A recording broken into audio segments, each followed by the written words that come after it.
and welcome to Bad Book Club, where I, Jade, a silly goose with an English degree, read classic and popular literature so you don't have to. Hello, Bad Book Club friends, and welcome back to your favorite podcast with your favorite nerd, me, Jade. Just some housekeeping before we jump into the episode. If you've been enjoying the podcast, please take a minute and recommend it to a friend you think would enjoy it. It's so helpful for me, and it really helps the podcast reach new people. Also, if you haven't yet, please subscribe to the podcast and review it on iTunes. It's down at the bottom. You just press the little star and it'll pop up because it really helps me get noticed and get more people interested. Lastly, with Christmas coming up, consider some Bad Book Club merchandise for your favorite bookworms. The shop can be found on my website, the Bad Book Club website. And I have designs that say Bad Book Club and always reading in fun colors and on different products like t-shirts and pillows, even blankets. Also, if you want to grab a book that you particularly liked from the podcast this year, maybe gift a book that you liked to someone you think will like it, you can buy it from my website and support a local bookstore at the same time. It has been really lovely speaking to you guys this season on Bad Book Club, but I won't lie, it's had its ups and downs like most things. When you guys review and subscribe or buy, it really motivates me and makes me feel like you're enjoying what I'm doing. So if you do that, thank you so much, lovelies. I truly, deeply appreciate it. I read all of your reviews and it makes me smile if you enjoy them, if you write nice ones.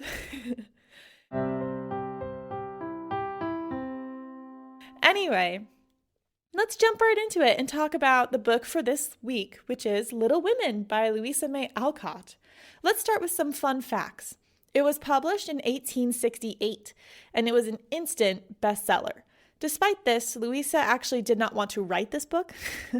When asked to write a novel for girls, she replied that it was, quote unquote, moral pap for the young, which I just love. She sounds so sassy, which I'll also have more to say about that in our discussion at the end. The sisters are based on Alcott's actual siblings, and she casted herself in the character of Jo, which has led to some experts claiming that she was a lesbian or perhaps transgender. It was originally published in 2 parts, which you should be aware of just in case you ever buy a copy, because some copies are only volume 1. And I know this because I accidentally bought that for a class that I took on this book a long time ago. I only bought volume 1 and I came to class and everyone else's books were way bigger than mine. And I was like, I feel like an idiot. So I didn't know anything about the book. Anyway, she also wrote this book in only 10 weeks, which is really short. And she was really frustrated by the idea that the only purpose of women existing in a story were for them to get married, which is why she chose, spoiler, not to put Jo and Laurie together, and why she almost didn't make Jo, the kind of protagonist of the story, marry anyone. Lastly, this book has been adapted for TV 6 different times. And one more thing before we jump in, I thought I'd let you know something. So I debated on whether I actually wanted to feature this book or not on the podcast, and here's why. After reading some of it, I remembered that this book is not actually all that interesting, not in a bad way, just in terms of the podcast. So what I mean is this book is adorable and sweet, but in terms of things that actually occur, there isn't that much. And the novel itself is actually fairly slow moving and very long. It's the life story of like 4 sisters. So we've got squabbles, parties, friendships, and more. And because of its length, I thought it might be dull for me to summarize. In my opinion, the main appeal of this book is the writing style and the sweetness of its prose. So in the spirit of that, I'm going to read you some passages, and I'm not going to dwell too long on the plot, because if I get very detailed, it'll take like 3 episodes, and I'll go way too in depth about like the clothes they're wearing and stuff like that. Like, you're not that interested. It's way more fun to read it than to hear about it. So anyway, let's just jump into the story. I think we should just jump in. Are you ready? Let's go. I know you're excited. Let's go. It starts with the 4 sisters, Meg, Jo, Amy, and Beth, lamenting about their poverty and discussing what they will buy themselves for Christmas. They soon decide, however, that instead they'll buy Christmas presents for their mom, who they call Marmee. I'm going to give you a description of the lady so that you have it. Let's see here. Margaret, the eldest of 4, was 16 and very pretty, being plump and fair with large eyes, plenty of soft brown hair, a sweet mouth, and white hands, of which she was rather vain. 15-year-old Jo was very tall and thin and brown, and reminded one of a colt, for she never seemed to know what to do with her long limbs, which were very much in her way. She had a decided mouth, a comical nose, and sharp gray eyes, which appeared to see everything and were by turns fierce, funny, or thoughtful. Her long, thick hair was her one beauty, but it was usually bundled into a net to be out of her way. Round shoulders had Jo, big hands and feet, a flyaway look to her clothes, and the uncomfortable appearance of a girl who was rapidly shooting up into a woman and didn't like it. Elizabeth, or Beth, as everyone called her, was rosy, smooth-haired, and bright-eyed girl of 13, with a shy manner, a timid voice, and a peaceful expression, which was seldom disturbed. Her father called her Little Tranquillity, and the name suited her excellently, for she seemed to live in a happy world of her own, only venturing out to meet the few whom she trusted and loved. Amy, though the youngest, was a most important person, in her own opinion at least, a regular snow maiden with blue eyes and yellow hair curling on her shoulders, pale and slender, and always carrying herself like a young lady mindful of her manners. What the characters of the 4 sisters were, we will leave to be found out. A cute little passage, and I think it actually does tell you a lot about the characters. But anyway, Marmee arrives home and reads a letter to the girls from their father, who is serving in the Union in the Civil War. It encourages the girls to be grateful for what they have and to act like little women. It's a very cute little letter that was like, oh. On Christmas morning, each of the girls wake up to their own books of Pilgrim Progress. That's the book that they woke up to, underneath their pillows, and Marmee asks the girls to give their Christmas breakfast to the poor family nearby, the Hummels, for Christmas. The Marches used to be fairly well off, by the way, but they had a fall to poverty that has affected some of the girls and prevents them from too many gifts, for example, but allows them to keep their housekeeper and to eat well. They decide to give their breakfast to the Hummels, and they feel great afterwards, and they put on a Christmas play that was written by Jo. Their rich neighbor hears about this, that they gave their breakfast to the Hummels, and gifts them a lavish Christmas dinner that the girls love. On New Year's, Meg and Jo are invited to a party by one of Meg's friends. She and Jo go, each wearing one of Meg's good gloves because Jo ruined hers, and Meg dances all night. Jo stands against a wall, hiding a burn stain on her dress, and meets Laurie, the grandson of Mr. Lawrence, who is kind and funny.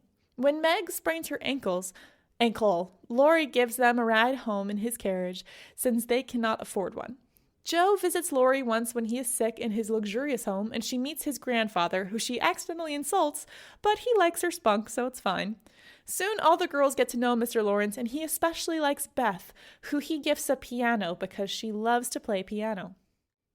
So some thoughts so far. The writing of Little Women is not actually that difficult or slow, but the style is old-fashioned.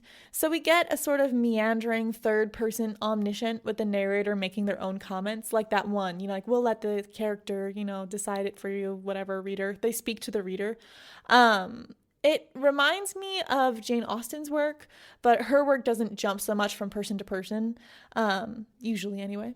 And for me personally, like I said, the writing is the best part because it's so emotions that come through strong. It's really simple and sweet. I especially love Beth because who wouldn't? And Amy is like my least favorite because she seems really selfish and annoying. You can even tell from that one little passage I read you that she's kind of that way. But the simple honesty of her characters are fun and realistic, and it's fun to roll your eyes at Amy and to tear up at Beth's sweet intentions. So I'm sure this is all what Alcott wanted me to feel. I do think that she has a tendency to ramble, like I said. Her description of the play that the girls put on, for example, was cute and funny, but it could have been shorter. Then again, for 1800s, details and storytelling were very different. And I'm also seeing the influence of sentimentalism so far, which is why I chose this book to read, but I'm going to talk about that in a little while. Just 1 minute. I'll tell you about it in a little. The story continues to progress, and honestly, not much happens. Stuff happens, but nothing too crazy. Amy gets caught trading pickled limes, which are apparently a popular treat, at school, and her teacher hits her for it, and she's pulled out of school. Jo turns Amy away from like hanging out with her and her friends, and she goes to the theater. And in retaliation, Amy burns Jo's manuscript, which would be such a huge deal for me. Oh my gosh, I would never forgive her. If I was writing like a book and someone just burned the whole thing, I would be so mad. Like, that is not even at all like equatable to you like not joining me on like an outing. Like, that's insane. That's insane. Anyway, obviously I did not like that. Um, in reaction, when Jo and Amy, along with Lori, go ice skating and Amy falls through the ice, Jo almost lets her drown in anger. Now, I know this is supposed to be like a children's book about growth and being like a proper lady and grateful for what you have, but a part of me was like, just let her die. I make myself laugh, but no, I'm just kidding for the most part. But like, I was still mad at her about the manuscript thing, and I'm already not the big fan of Amy, and I knew that she wasn't going to die, so I was like, just let her die. To be fair, Amy seems really like, she seems to really regret her choices, and like Jo learns to forgive her and learns, you know, like they're sisters or whatever, like whatever. And Meg goes to a party and lets her friends dress her up. And while she's there, she hears rumors that her mom is going to marry her to Lori for money. And ultimately, she realizes that riches and appearances are not all they're cracked up to be. She also asks Marmee about that rumor, and Marmee says that she hopes her girls will marry for love, which was a bold statement to say back then. So it seems like in this part of the book, each girl kind of gets a lesson taught to them. So Amy gets a lesson about what to be grateful for, because the reason why she has all these limes is because she was like, or no, sorry, I'm getting my stories mixed up. But basically, she learns her lesson about like, if you have more limes or whatever. And then we have Meg, who learns that, you know, like it's not good to go to like a party with friends. You have Amy, who burns the manuscript, and then Jo learns to forgive. So all the girls kind of learn a lesson, you know? So that's what this part of the book is. And by the way, that marriage thing is pretty similar to some of Jane Austen's work in its treatment of marriage. But this book is a little simpler. So Jane Austen used to argue that marriage was somewhat of a transaction and that marriage for only love could actually be debilitating. But here, Alcott seems to be simply pushing against the concept that female characters have to marry by the end of the story, and that marriage is like all that there is to a woman's story. Like, that's the end all be all. And this also brings up sentimentalism in a way. So let me explain. Hold on, let me just get out my little soapbox here so I can step on it. All right, so I'm up on my little soapbox. I can't stand it. I want to tell you now about sentimentalism. I've definitely talked about this before. You've definitely heard about it because I really think it's interesting. But I'll repeat what it is and some of its tropes so you can follow along and see if you notice what I noticed while I was reading. Sentimentalism was around in the 19th century, and it was a branch of Romanticism, which was in reaction to the Enlightenment, if you remember, during our Gothic section for Halloween. By the way, if you want a discussion about the movements in literature, Bad Book Club actually has a website, and there's a blog where I've talked about it and discussed it. So if you want some more Jade talking to you about English, you can go there and learn some more. Anyway, back to it. Enlightenment was science and reason. So in reaction, people got tired of that and they went to Romanticism, which was emotion and nature and the self. And from Romanticism, we had a couple of branches because it was around for a long time, so people got jiggy with it. And one of them was the Gothic, which was all about supernatural and like death and all this stuff. And the other was sentimentalism. So sentimentalism was cool because it was emotional, it was female-based, and it was domestic. Now, that doesn't sound very exciting or cool, but let me explain. Back in the day, you could probably assume it was difficult to be a woman writer. Sentimentalism is cool because it was usually a female writer who wrote about a female protagonist who partook in domestic life and then was ultimately married. This means that women were basically now allowed to write as long as the stories they wrote about were safe topics. So suddenly the populace decided they were perfectly fine with female authors as long as their stories featured middle-class, good little girls who did good little things. Now, the reason I think this is cool is because several lady authors used this to their advantage. Alcott is an example. So she didn't want to write this book, right? Remember that fact at the beginning? Probably because this is what she was asked. She was asked to write sentimentalism. But in doing so, Alcott, who was probably a gay woman, became a very popular author, like an overnight sensation, which I'm sure if her audience had realized it, they wouldn't have disliked that. What was also cool is that authors realized that as long as you kept a story somewhat domestic and within the tropes of sentimentalism, that they could write about social issues and actually persuade their readers through emotional writing. For example, Uncle Tom's Cabin. Now, I haven't read it personally. I need to. I know that. But I had an American literature professor say that Uncle Tom's Cabin was the most influential novel in the history of America because it attached a political story to an emotional journey within the expectations of sentimentalism. It was a sensation that really changed the hearts of the readers without them even realizing it, and ultimately it was a huge spark and reason for the Civil War. So in this novel, we've already been told all about our little women who are trying to be good little women, but keep your eyes out for other sentimental things like strong emotions, Christianity, nature, marriage, and also keep your eyes out for where Alcott focuses on the opposite of these because she could be making a statement. Like when Marmee says that they should marry for love, that's a bit of a rebellion right there against sentimental values. But it also fits, right? Because it's emotional. It's emotional. So in conclusion, I really enjoy sentimentalism because while it's sad that women had to do this to be successful, I really like how women made it their own and found a way to actually move the world with it. That's pretty inspiring, if you ask me. All right, back to the story. Laurie and the girls get closer with him joining their club, the Pickwick Club, where they write a family newspaper. It's actually super adorable. All of them have these silly names. One of them is called Snodgrass, and they all talk ladies and gentlemen, let's put in a vote for who will be in the group, and they all vote. And then she opens the closet, and Laurie is sitting there. It's really adorable. Anyway. One week, the girls learn the value of housework.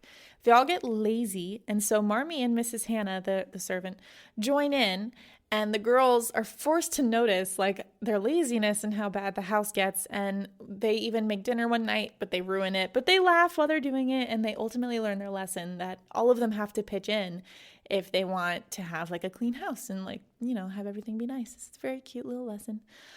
In one scene, Laurie's friends from England visit and they go for a picnic where one gentleman seems interested in Meg. Jo also gets a story published for the first time and she's really excited about it and she's all nervous. It's really adorable.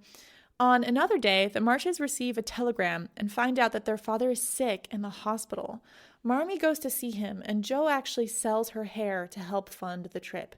She's saddened by it because she thinks of it as her best quality, but she's happy to care for the family. That's my contribution toward making father comfortable and bringing him home. My dear, where did you get it? $25? Jo, I hope you haven't done anything rash? No, it's mine, honestly. I didn't beg, borrow, or steal it. I earned it, and I don't think you'll blame me, for I only sold what was my own. As she spoke, Jo took off her bonnet, and a general outcry arose, for her abundant hair was cut short. Your hair, your beautiful hair! Oh, Jo, how could you? You're one beauty. My dear girl, there was no need for this. She doesn't look like my Jo anymore, but I love her dearly for it. As everyone exclaimed, and Beth hugged the cropped head tenderly, Jo assumed an indifferent air, which did not deceive anyone a particle, and said, rumpling up the brown bush and trying to look as if she liked it, "It doesn't affect the fate of the nation, so don't wail, Beth. It will be good for my vanity. I was getting too proud of my wig. It will do my brains good to have that mop taken off. My head feels deliciously light and cool, and the barber said I could soon have a curly crop, which will be boyish, becoming, and easy to keep in order. I'm satisfied, so please take the money and let's have supper." It's so cute. Like I said, the appeal of this book really is the writing style. So I'm moving through the story quickly, but I'm trying to input little moments that I really enjoyed so that you can kind of get a feel for the sweetness of it, because that's where it's at. Oh, fun facts. In this era, hair was a super weird thing. It was customary for lovers to give each other a lock of their hair, and hair was occasionally woven into lockets or trinkets and even put on dolls. It was also really normal for people to pay for hair, which happens in the musical/book Les Mis, if you remember or know that. Isn't that weird? Imagine having someone tell you they'll pay you $50 for your hair. That's a little weird. But anyway, While Marmee's away taking care of their father, the girls get lazy again, and only Beth visits the Hummels to help them. While she's there, though, she contracts scarlet fever. Jo devoted herself to Beth day and night, not a hard task, for Beth was very patient and bore her pain uncomplainingly as long as she could control herself. But there came a time when during the fever fits she began to talk in a hoarse, broken voice, to play on the coverlet as if on her beloved little piano, and try to sing with a throat so swollen there was no music left, a time when she did not know the familiar faces around her, but addressed them by the wrong names, and called imploringly for her mother. Then Jo grew frightened, and Meg begged to be allowed to write the truth to their mother, and even Hannah said she would think of it, though there was no danger yet. A letter from Washington added to their trouble, for Mr. March had had a relapse and could not think of coming home for a long while. Eventually, though, Marmee returns, and Mr. Brooke, sorry, I skipped ahead. Marmee returns, and Beth gets better. She starts to get better, and everyone's like, she doesn't get fully better, though. She's still a little sickly. Mr. Brooke from the picnic and Laurie's tutor falls in love with Meg, and Jo is upset to lose her sister and eventually learns that she must let go and be happy for her, and Meg and Mr. Brooke get engaged. And that's the end of part 1. Beginning part 2, 3 years have passed. First of all, I'm not a big fan of stories where a ton of time passes. I can't quite articulate why I don't like it, but I think it's because the story feels unfinished that way. Same with TV shows. If a ton of time has passed, I feel like I got cheated out of what happened during that time, and like I never got to see like the end of that original story. And I also have like a small opinion that a story can't be like fully a story if you have to take like a 3-year-long break in the middle. In that case, it's not like a story. Like your story finished before. You know what I mean? To me, as like a viewer/reader, it feels unrealistic, and I'm just instantly not as interested. That's just me. Might not be you. I personally am not the biggest fan. But with this story, I kept reading because podcast, and also because older books can break more rules in my brain. Writing expectations were just so different back then that I expect this kind of stuff. I wasn't too upset. I was like, all right, seems right. But honestly, stuff happens in part 2, but like also not much happens. I mean, like in my opinion, the story of Little Women kind of lies in part 1. It's almost like Alcott wanted a whole story where no one got married and then wrote this part 2 to appease her readers and publishers, but didn't really care that much about it and didn't really want to write it. So it's like shorter, and in my opinion, it's not like as fun. It's not as like, I can't quite like put my finger on it. Like it's good because Alcott's a good writer, but like it's one of those things where just part 1 is where it's like really cute and like good, and part 2 is like just putting a bow on it. Like part 1's the gift, part 2 is just the bow. So it's still good. It's just not, it's not the meat of it, in my opinion. Anyway, because of that, I'm going to kind of breeze through it because it's good, but it's meh. So Mr. March is home from the war now, and everyone is older. Shocker, by 3 years, right? Meg gets married to her boy and moves in with her new husband, and she actually kind of struggles with keeping up her domestic duties. However, she soon gives birth to 2 twins, Demi and Daisy, which are really cute names, and also girls, which I thought was adorable. Amy tries to have lunch with her art school classmates, but the weather ruins the festivities. She also gets to go to Paris because of their Aunt Carol, who prefers Amy's ladiness to Jo, who thought she would be the one going on the trip. Another big eye roll for Amy, in my opinion. But Jo does publish a book. She gets published. But despite the fact she gets published, she does have to cut down her manuscript quite a bit, even though she doesn't want to. Does that sound familiar? Does that sound like, like a writer maybe that was told to write sentimentalism but didn't want to? Anyway, Jo thinks that Beth is in love with Laurie. So she decides to move to New York so Beth can have a chance at love with Laurie, and so that Laurie doesn't fall for Jo, because Laurie's starting to feel like maybe, like Jo is starting to feel like maybe Laurie is into her. Instead, she meets a German professor who suggests that she writes in a more simple manner rather than dramatic and like sensational stories. When she comes back home, Laurie does propose to her, but she says no. Remember at the beginning when Alcott said that she didn't want to marry Joe and Laurie because she doesn't want the whole story to be about getting married, and they've kind of been the center couple of the entire story. They've been friends, so she just didn't want to marry them. And if we take into consideration her annoyance about like all of the marriage stuff, like that comment that Marmee made that they should marry for love, like that makes sense to me. And after all this, Beth dies. It was well for all that this peaceful time was given them as preparation for the sad hours to come, for by and by Beth said the needle was so heavy and put it down forever. Talking wearied her, faces troubled her, pain claimed her for its own, and her tranquil spirit was sorrowfully perturbed by the ills that vexed her feeble flesh. Ah me! Such heavy days, such long, long nights, such aching hearts and imploring prayers, when those who loved her best were forced to see the thin hands stretched out to them beseechingly, to hear the bitter cry, help me, and to feel that there was no help. A sad eclipse of the serene soul, a sharp struggle of the young life with death, but both were mercifully brief, and then, the natural rebellion over, the old peace returned more beautiful than ever.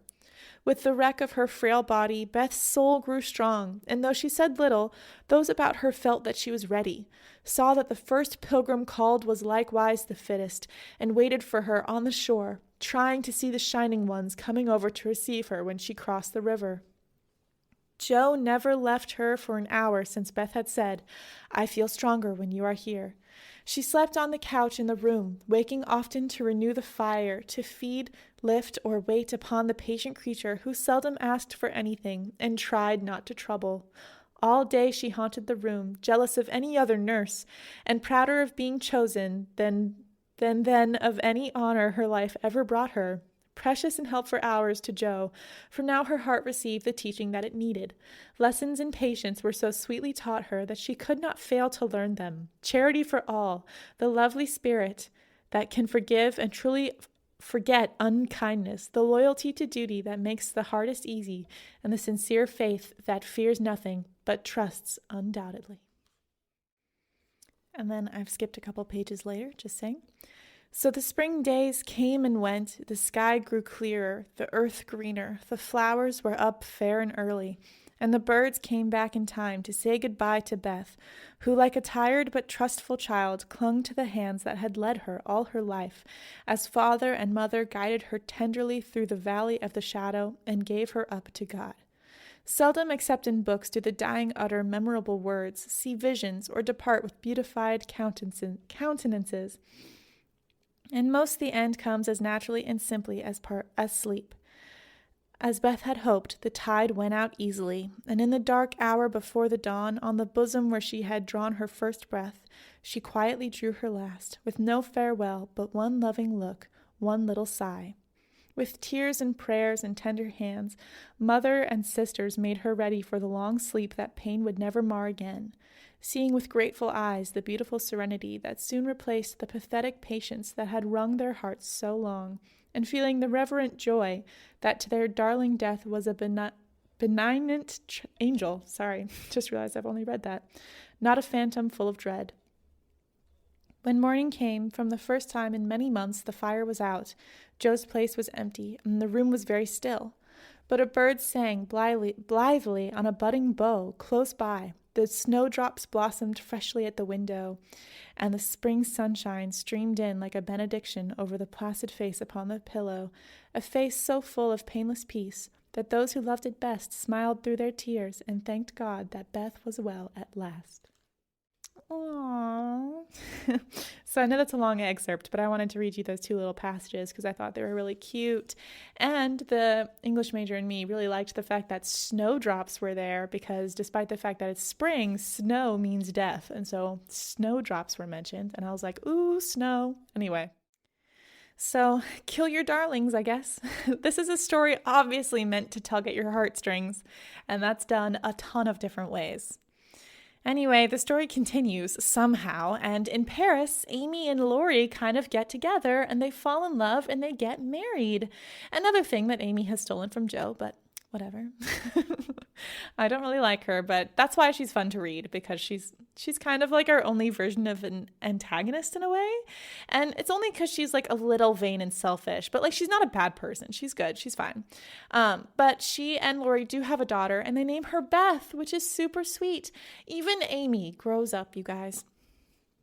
Joe and the German professor, his name is Mr. Bear, fall in love, and he comes into town for her, and a year later they get married. And Joe also inherits her aunt's house, which is cool, and she turns it into a boarding school for boys, which is very on brand for her. And the whole book ends with the family happy and thankful for each other. There's no need for me to say it, for everyone can see that I'm far happier than I deserve, added Jo, glancing from her good husband to her chubby children, tumbling on the grass beside her. Fritz is getting gray and stout. I'm growing as thin as a shadow, and am 30. We never shall be rich, and Plumfield will burn up any night, for that incorrigible Tommy Bangs will smoke sweet fern cigars under the bedclothes, though he's set himself afire 3 times already. But in spite of these unromantic facts, I have nothing to complain of, and never was so jolly in my life. Excuse the remark, but living among boys, I can't help using their expressions now and then. Yes, Joe, I think your harvest will be a good one, began Mrs. March, frightening away a big black cricket that was staring Teddy out of countenance. Not half so good as yours, mother. Here it is, and we never can thank you enough for the patient sowing and reaping you have done, cried Joe, with a loving impetuosity that she never could outgrow. I hope there will be more wheat and fewer tares every year, said Amy softly. A large sheaf, but I know there's room in your heart for it, Marmee dear, added Meg's tender voice. Touched to the heart, Mrs. March could only stretch out her arms as if to gather children and grandchildren to herself and say with face and voice full of motherly love, gratitude and humility, Oh, my girls, however long you may live, I never can wish you a greater happiness than this. Isn't that so cute? And that's the end of the book. So I know I kind of blew through that one, but I think you can understand why I did. The story itself is just so long. Like the book I just told you is like 800 pages, and most of it is just daily life where the girls like learn things. And so I didn't want to get bogged down in like 3 episodes, because it's not like it where I thought like there's enough interesting, weird things that happen. It was just like a nice story. So I just thought we'd tell a nice story, not too slowly. And so anyway, and part 2 was just kind of tying up everyone's stories and everyone getting hitched, kind of except Beth.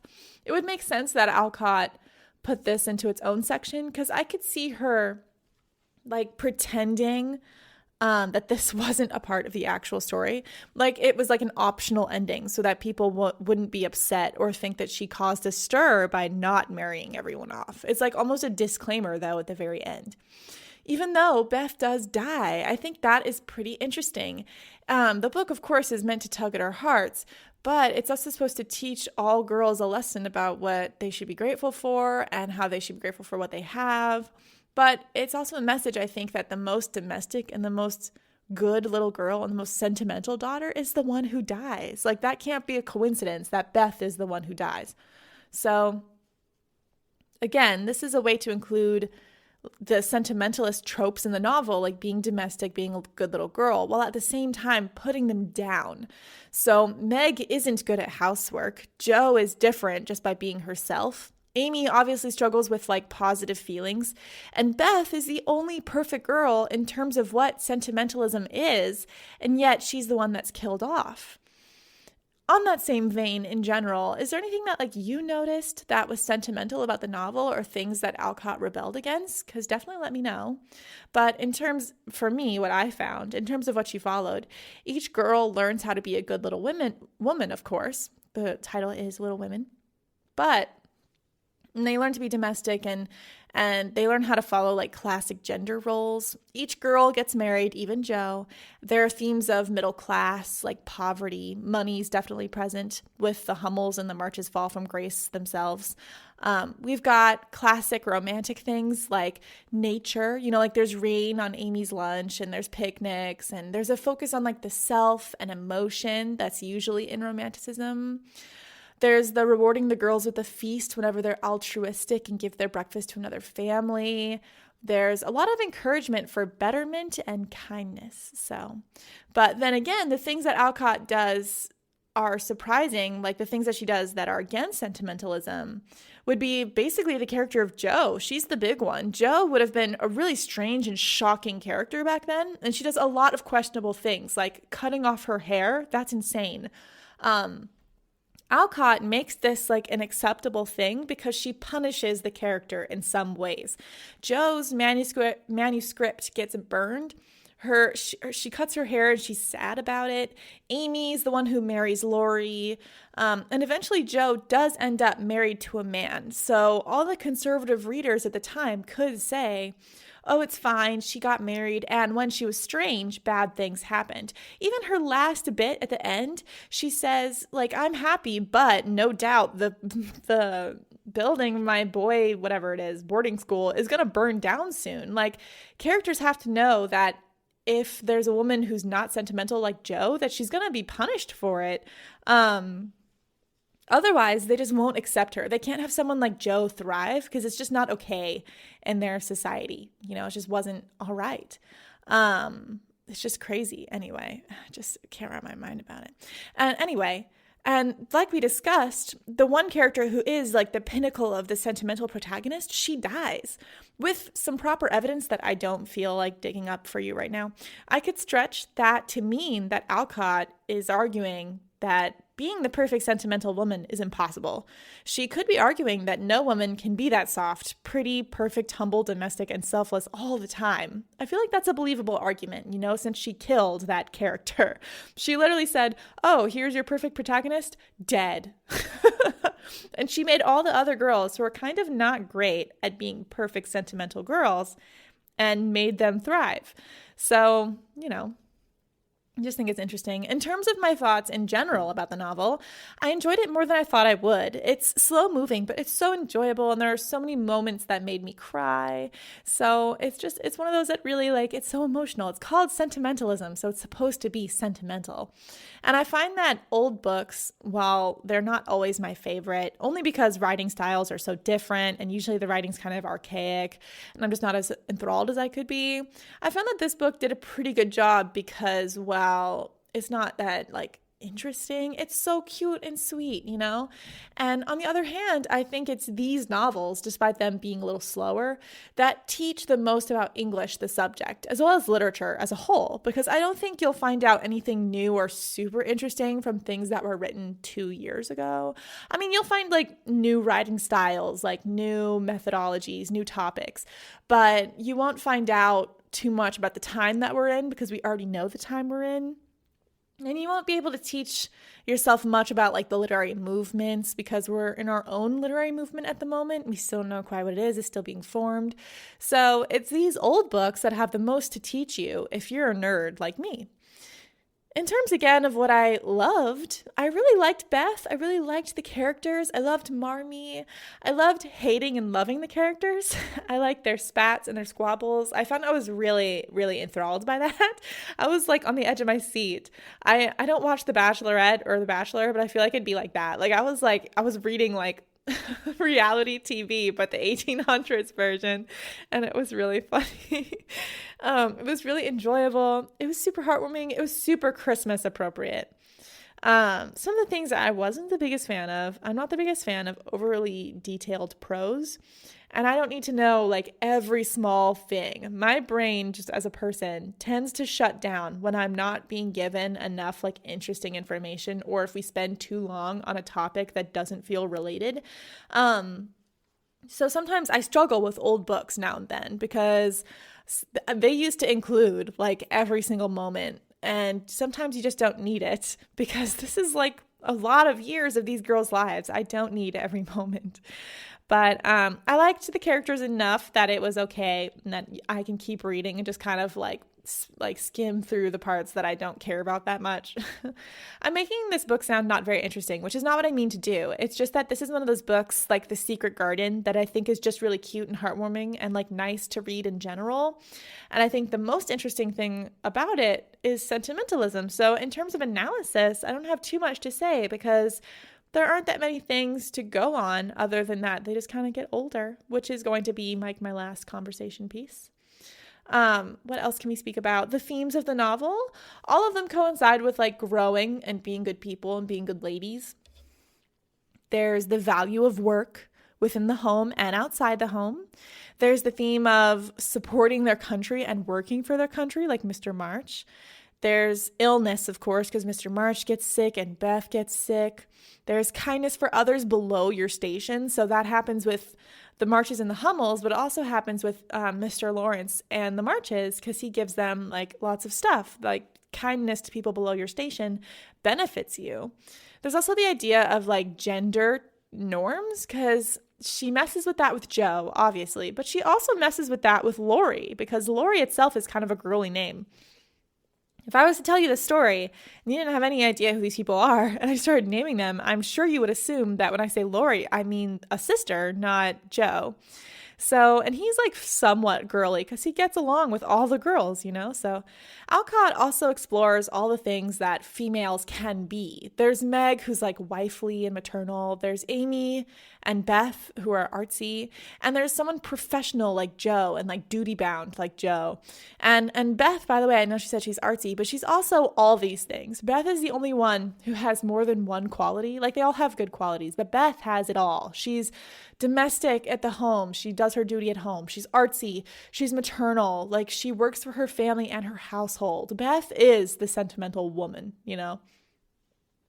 There's even included the importance of gratitude for the family and the importance of being like honest and genuine, especially in comparison with some of like the richer and snootier people that the family knows. And in a way, I think that really focuses on the middle class, because Romanticism was all about like the normal guy. You know, like a bunch of stuff that you read in Romanticism are like, oh, let's read about the normal people. Like if you remember in Pride and Prejudice, like the main character is like Elizabeth, who's like middle class. Like all of the people are like middle class because they're like normal. So that whole thing about like being genuine and honest in comparison to the rich people, that's like the benefits of middle class. That's what that was about. What else? The themes are numerous, and I'm sure with more reading, I could find even more like motifs and stuff. There's stuff about like umbrellas, for example, and how like they kind of like denote safety and like care. That's kind of like a funny one, but that's there. And like kind of the theme of the book, in my opinion, if you had to like whittle it down to a question, is what all does it take to be the perfect Little Women? And there's also the answer to that, I think, could be plenty, but also not much. I think the key to being the perfect Little Woman in terms of sentimentalism would be Beth, but that doesn't work out, right? Truly, what it takes to be a perfect little woman, according to Alcott, is just to love as you are able and be grateful for what you have. And so that's a really sweet message. And it occurs to me to like, do you think the March Girls succeed at being Little Women, or do you think they become just who they're meant to be and that's good enough anyway? Or do you think that, you know, just that they did succeed and that was the point, that the perfect little woman does not have to be sentimental? I'm saying this all wonky, but if you're feeling philosophical, give that a think and think to yourself, you know, did they successfully become Little Women, or did they become their own version and that's okay? It's up to you. You decide. Everyone gets to decide whatever they want about English. I know I say a lot of stuff, but sometimes this message is important, because when I was first starting English, I thought that there was only one right answer to everything. And I was really nervous about being wrong. When you're in an English class and a teacher's like, what do you guys think? And someone raises their hands and an English teacher says no, sometimes you are wrong. Like sometimes, like if you were to tell me that this is about pigs, or no, that's wrong. But like for the most part, if you can find evidence, then what you're arguing is probably right, because no one knows anything except the author. All of us are guessing. So that's all English is. We're just a glorified book club. Anyway, my last topic about this novel, of course, is the coming of age aspects. We've discussed it for every single book because that's what this season is about. And I chose this novel specifically because it's a coming of age novel, despite the fact that it's kind of hiding as sentimentalism. So each girl goes through her own trials and tribulations to become a better woman and to grow up. And that's essentially what coming of age is. And then all of them go through Beth's death, which is like probably the lowest they'll ever be. And it teaches, like, even that passage I told you, that's when Jo like finally becomes a woman. Like, she learns patience by taking care of Beth. Like, all of the family like comes of age because of Beth's death. It like forces them to be there. And they all become who they're meant to be by the very end, you know, like the little women together. They're all just sitting around and they're grateful for each other. And in a way, I think that this is the nicest coming of age story that I've read so far. Of all the coming of age stories that we've read together on the podcast, most of them have been kind of depressing. Like Life of Pi is not like a really fun read. Probably the the most similar one to this one is the Magic Garden, the Secret Garden, sorry. Magic, the Secret Garden, in the way that like growing up is good and not super depressing. So this one was really nice to read because I've been reading so many sad things lately, and it has so many super sweet moments, and it's so Christmassy. I don't know why it's Christmassy, but it is. I think it's because it starts with that Christmas, you know, so it puts you in the brain of Christmas. And so I totally recommend this book if you have the time, if you think you have like just a moment to read it and you're okay with there being like a little slow, just kind of meandering story, and you're just here for the smiles, then it's all for you. Read it by the fire for Christmas. I think you'll love it. It's just like saccharine sweet, you know, like it's just like wholesome. It's like you're reading wholesome news that makes you cry. Like that makes you well up because you're so happy because it's so sweet. It's just like, that's how I feel. Like every page is like making me well up for like no reason. That's what it's like reading this book. It wasn't sensational or surprising. It was just cute. It was just nice. So yeah, that's kind of it. Give it a try. You'll cry and you'll want to call your mom and say that you love her. It's perfect. Lastly, lovelies, before I leave you, just a reminder to please subscribe, review, and support this podcast. Every step and part of this process is done by me and paid for out of my own pocket. So your support makes all the difference. You can support the podcast by buying merchandise from our website or even just following us on our social media, Bad Book Club Pod, all one word, which I update as often as I can. I'm a forgetful lad, so sometimes I forget to post things, but I post as often as I can. We've only got 2 more episodes left of this season, and it has truly been a whirlwind for me, but we're almost there. There's Harry Potter and Great Expectations, the 2 most different books in the world, or so I assume. Tune in next week to hear all about it. Anyway, goodbye, lovelies. Thank you for listening to me. Thank you for supporting Bad Book Club. I appreciate it so much, and I'll see you soon.